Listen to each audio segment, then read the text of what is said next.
présente, alors je suis Carole Élissée, je suis oncologue médicale militaire et donc je suis chef de service de l'oncologie médicale. Vous avez le plaisir que je vais vous parler de la télésurveillance numérique dans le cadre du parcours de soins des patients âgés atteints de cancer. Alors tout d'abord, si on se rappelle, tous quand on va dans les congrès, on va parler d'innovation thérapeutique pour les sessions post-terre. On veut voir des données sur l'amélioration, l'efficacité de nos traitements et on est dans l'air, on est très content parce qu'on a des traitements avec net bénéfice, si bien sur les thérapies ciblées que sur l'immunothérapie. Et donc, ici, moi, je fais beaucoup de cancer de la prostate et on voit même en termes d'hormonothérapie, et bien, on a des nets gains. Ce sont les slides qu'on aime voir avec des bénéfices cliniques pour nos patients. Et souvent, on se dit, hop, champagne, c'est bon, je vais pouvoir rentrer en consultation avec différentes thérapeutiques à proposer à mes patients. Et donc, lors de nos consultations, on est heureux d'annoncer que votre maladie est si bien localisée qu'au stade métastatique, eh bien, il y a des traitements à vous proposer adaptés à votre maladie, à son stade. Mais au-delà de ça, et souvent moi en consultation, en faisant beaucoup de recherches cliniques, le patient me dit, je suis d'accord avec vous, au point de vue des voies de signalisation, vous me perdez, docteur. Moi, tout ce que je veux, c'est plus que des années de vie, garantissez-moi de bonnes années de vie. C'est-à-dire, moi, je veux continuer à aller danser avec ma femme. Je veux continuer à jouer au bridge.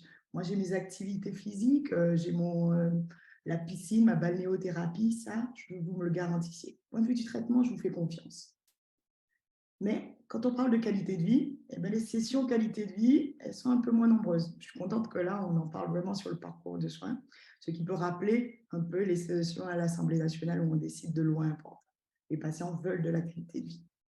C'est complètement paradoxal. Et si bien on regarde aussi les publications, moins de 20% des études publiées s'intéressent à la qualité de vie, et souvent avec un impact factor pauvre. Pourtant, c'est ce que nos patients demandent.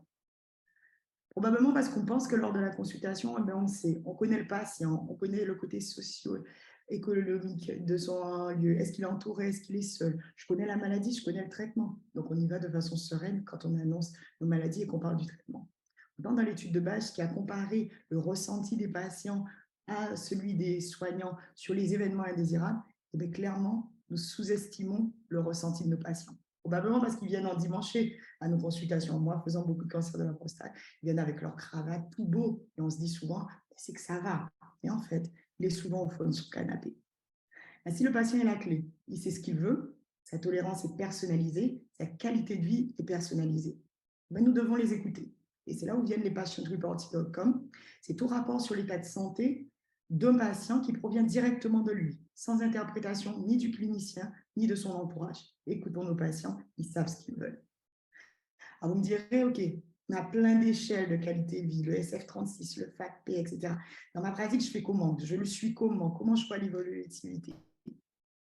L'avantage du Covid, si on peut trouver un avantage, c'est qu'il a fait rentrer la télémédecine dans nos pratiques. C'est-à-dire, nous essayons de protéger nos patients, mais tout en gardant le contact. Et nous, à partir de là, on a utilisé, je vais vous présenter une des plateformes qu'on utilise, la télésurveillance digitale. C'est-à-dire, nous avons inscrit tous nos patients sur la plateforme.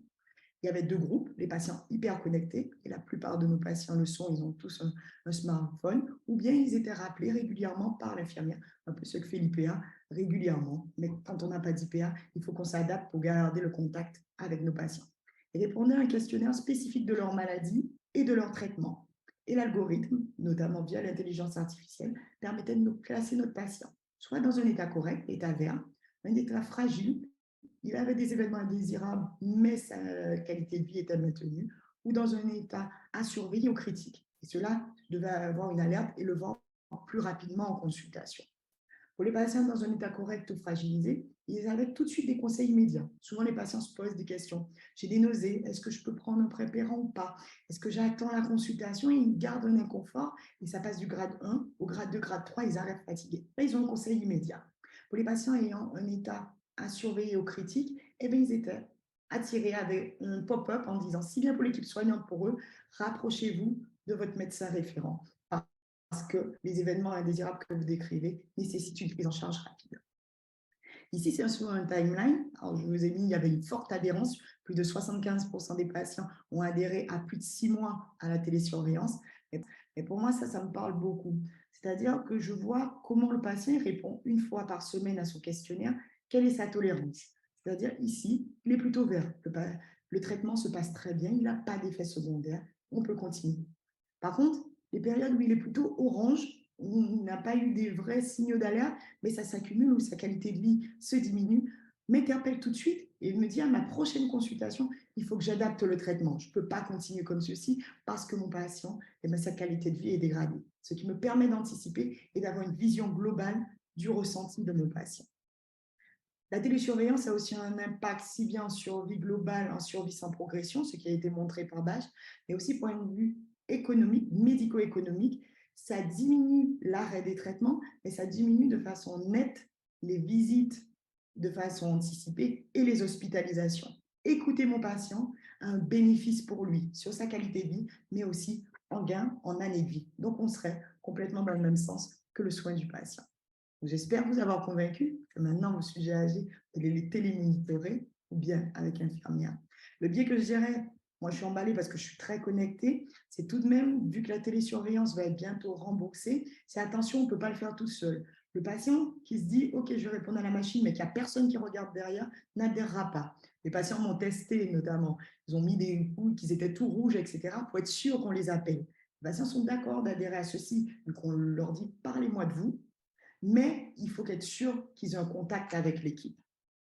On est allé un petit peu plus loin pour voir est-ce que si je regarde l'état santé de mon patient durant le premier mois, est-ce que ça peut être un facteur prédictif, notamment de la survie sans progression. Et chez les sujets âgés, on voit ceci de façon... Alors, c'est une petite cohorte, mais sur la survie sans progression, eh bien, un patient qui est dans un bon état de survie a un net bénéfice par rapport à ceux qui ont un état dégradé. Ceci doit nous attirer, je ne dis pas qu'il faut changer de traitement, mais faire une évaluation précoce pour ces patients pour ne pas les soumettre à une toxicité liée à nos traitements et donc de bien monitorer ces derniers. Les PRO, les patientreported.com, améliorent clairement la tolérance de nos patients. Écouter nos patients permet d'anticiper les effets secondaires.